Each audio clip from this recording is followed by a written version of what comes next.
and I want to ask you, like, obviously Gabriel's getting his flowers now, but why do you think it's taken so long for Gabriel to get his flowers? You know, it's all about Bozo Gene. It's like there's a reluctance to rate Gabriel because obviously Saliba's gracious, he's got everything going for him and whatnot. But I don't think people understand how they complement each other and how Saliba hides the faults in Gabriel and vice versa, man. Why do you think it's only now? And it's like we all say Saliba's world class and this and that, but it's like there's a reluctance to hail up Gabriel. It's like only now he's getting his own chant. He's been part of the furniture. But even that chart is BS, man. Like, that chart used to be better. Used to be better than that, bro. Like, you're right. Do you know what I'm saying? Like, bro. Like, if you think of like, okay, let me just touch on the chance, for example. Like, we've had ops like Jorginho come from an up team. He's got Jorginho. You got Havertz from an up team. He's got his thing. This guy he's Arteta's first signing. Yeah, and one of the most important. He's been there since Arteta has been in reign. And if you look at his presence, he's tall, he's broad, he's physical. He's on defending. Pace. He loves doing the dirty work, bro. I've never seen. He loves defending.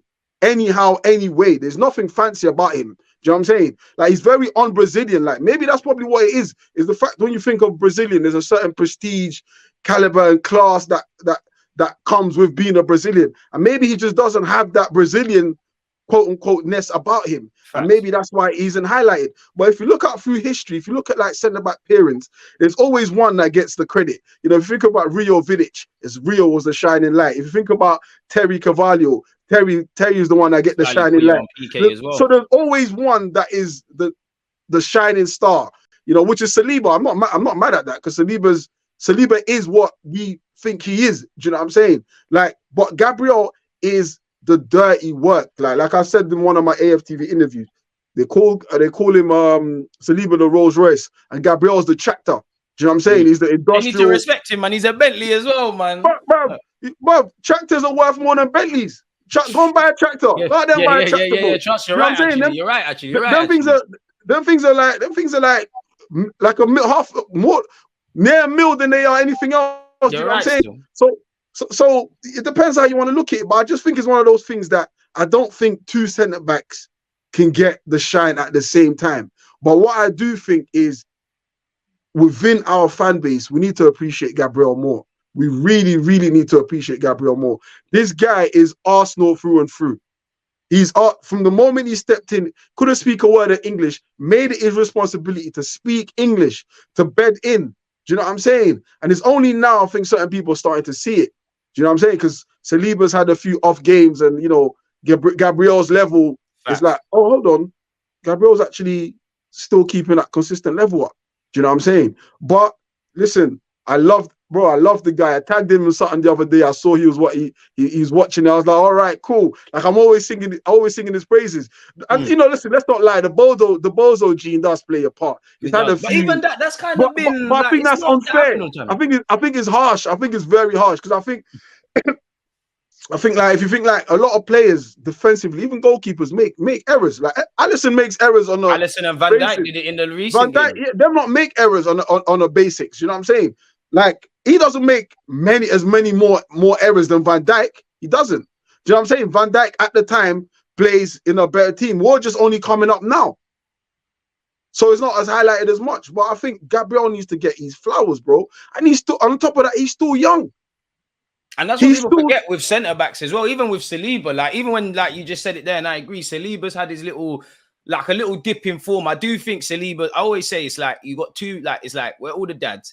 And there's two children. Saliba is like the golden boy. You can do no wrong. Gabriel, once you do something, it's the last born. He's like the last born, isn't it? He's the last born. Exactly. And Gabriel's the firstborn. So people can get in it. So it's harsh. And I think if you take Saliba and Gabriel out, obviously we look dead. I think people need to appreciate them both, like you said, because we've got the best centre-half partnership probably in the league. Maybe not in terms of ability, but in the league. And in world football, that's definitely top 5 if I just be humble with it. And I think Arteta needs credit for how he's assembled that. Would you go as far as to say Gabriel's our player of the season?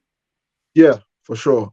I mean, so you know, if you're looking at Ballon d'Or, for example, like these awards, these they're already biased for attackers, man. Defenders ain't it's getting just paid. attackers. So people just like, you know, if you're a purist of the football game, which I am, because I would watch any flipping game, bro.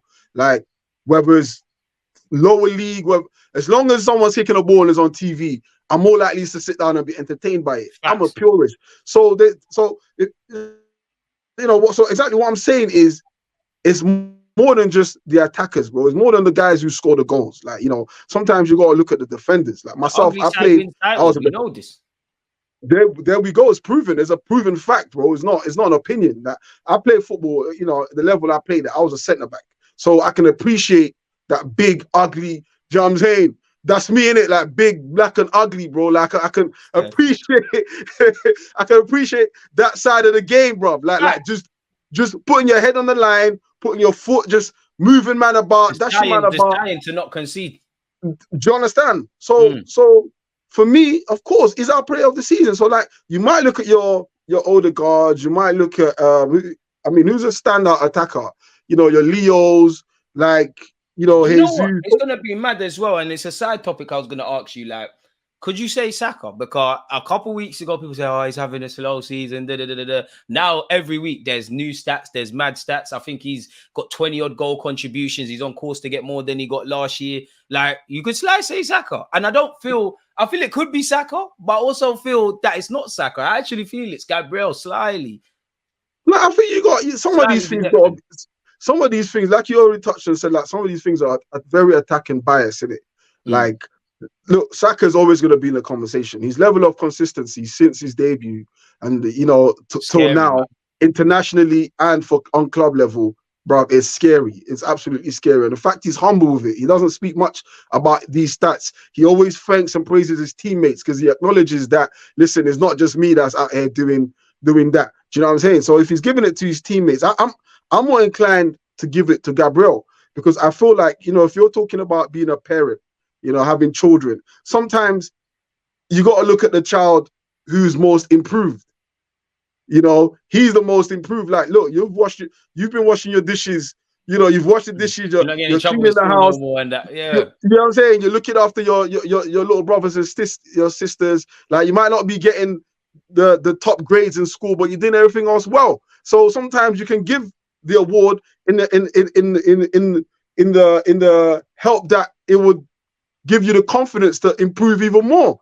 So sometimes, bro, Saka's at levels that I don't think anyone at the club or even in the Premier League aren't. You know what I'm saying? So maybe we can be like, do you know what? Saka's probably gonna get some award outside of the club. Do you understand? If not on a PFA, he's on course to get PFA Team of the Year stuff. He will get something. That's a fact. He will get something, some way or the other. But Gabriel ain't. So I think we must acknowledge his improvement. We have to. It's imperative, because that only leads him and sets him up for more improvement, because he must feel like, listen, I know people who know people in it, and someone come to me, I'm not going to say who, to say he was saying, "Raw, how come I don't have my song?" This is someone very close to him saying this, like, how come Gabriel don't, how come he don't have a song? Like, and I was like, "Raw, he must be sat there thinking, what else have I got to do? What do I feel appreciated?" So no wonder when the Saudi Arabia move came, you know, people said his head was turned. Maybe he was thinking, do you know what? Let me go somewhere where I am going to be appreciated. Maybe somewhere where the fans are going to show me. Well. And the peas, do you know what I'm saying? So I'm thinking, like, yo, the best way to do this, like the most diplomatic ways to, you know what, Gabriel, since you've come here, you've been, you know, you changed the dynamic of what we expect of our centre backs. We've gone, like, people always get at me, but we've gone from Mustafi, bro. We've gone from Socrates. We've gone, bro. You're just a pure Pablo Marie, Rob Holding, the list goes on. It's bleak, bro. You're just a pure defender. Like, that's all you like to do. Like, for peanuts in today's day and age as well, man. Well, Saliba as well, but yeah, man, that's peanuts. Like 40 a piece. If that 20 to 40 for both of them, steals, bro. Bro, absolute robbery, bro. Robbery, criminal. Yeah. It's criminal what we've done in today's market, bro. And bro, if you're gonna sell, think about selling Gabriel. That ain't nothing less than north of 70. Yeah. North of, like, it's not even a debate. Serious bread. you start that at 70, and then wherever that might end up, do you know what I'm saying? He's still young. You know, it kind of reminds me of that Lucius, you know, that Brazil, like just he's Brazilian, but there's nothing Brazilian about him in his way of playing football. Man. Do you understand me? So now, bro, I highly rate Gabriel. And if he continues it, I don't see why not. He can't get player of the season. And I'm with you with that. And I think the one thing that you said that I think will go over people's head is he loves to defend. That's something in the modern day where we talk about goalies and centre backs. We're talking about how much passes they can play and stuff. And we know the game's advanced, but Gabriel loves to defend, really. And you made a great point is people forget that was Mikel Arteta's one of the, if not the first signing, and he's gone from strength to strength. And as you said there, you touched on it, because I was going to ask you about the whole Saudi thing in the summer, because it did look like his head turned. He kind of alluded to it in his not a press conference, but talking in the press a few days ago. Keeping up the theme with the defenders, what are you saying for Benjamin White? Because I don't think he's perfect, but I do think he's one of the best fullbacks in the league in his role. And I think he's actually a bit underappreciated, if I'm honest. You see the thing with Benjamin White? Benny Blanco, as we know him to the streets. Yeah. The thing with him is that his engagement with fans is very minimal. Yeah. You know, he doesn't really like, you know, because he said he don't really like football that much. He just wants his P's and cut, man. Do you know what I'm saying? Like, he's just a professional in that sense. Like, and you know, I think if he engaged more with the fans, because I think he had a slump. I think a lot of our players had a slump in the beginning of the season, and then kind of started to pick it up. And I think he's one of the ones. Remember, like, this guy was playing centre back, right? And he's been shifted right back. I know he can play right back, but I think it was more by an accident that I can't remember what got him to that right side. I think I can't remember. But he's moved across, bro. He complements Odegaard and Saka very, very well. They're literally a trinity up on that right side. Like, and people don't realize if you take Ben White out of that trinity, we lose something between the defense, the midfield, and the attack. The relationship ain't the same, yeah. Ain't the same, bro. Ain't the same. And that is credit to Ben White. As much as you can say Saka and Odegaard, that is also credit to Ben White, because he understands that level. He understands he's got the connection with them, that he's impacted that to that level. Ben White, bro, I love Ben White. Not many get change out of him defensively. Not many. Only probably Rashford's a banker. That's the only one. Every year against Rashford, he'll get turned. Right. Apart from that, it's fair game. It's fair, not much. And then going forward, he's so balanced. When you talk about fullbacks, like you talk about Trent. Trent is known for going forward. His attacking is out there. And then you think of what's the Chelsea brother again? His name just slipped my head. Reece James, like, does it both, but can't stay fit. If you're not available, you're as good as not being good enough. Just like because you don't know how good you are if you're not fit. Right. And then you think of Kyle Walker, who's probably one of the, you know, out and out one of the best. But also Kyle Walker has a lot of bozo moments, but has that pace to get him out of a lot of situations. Trouble, yeah. Do you understand? So, but on balance, bro, going forward and going back and coming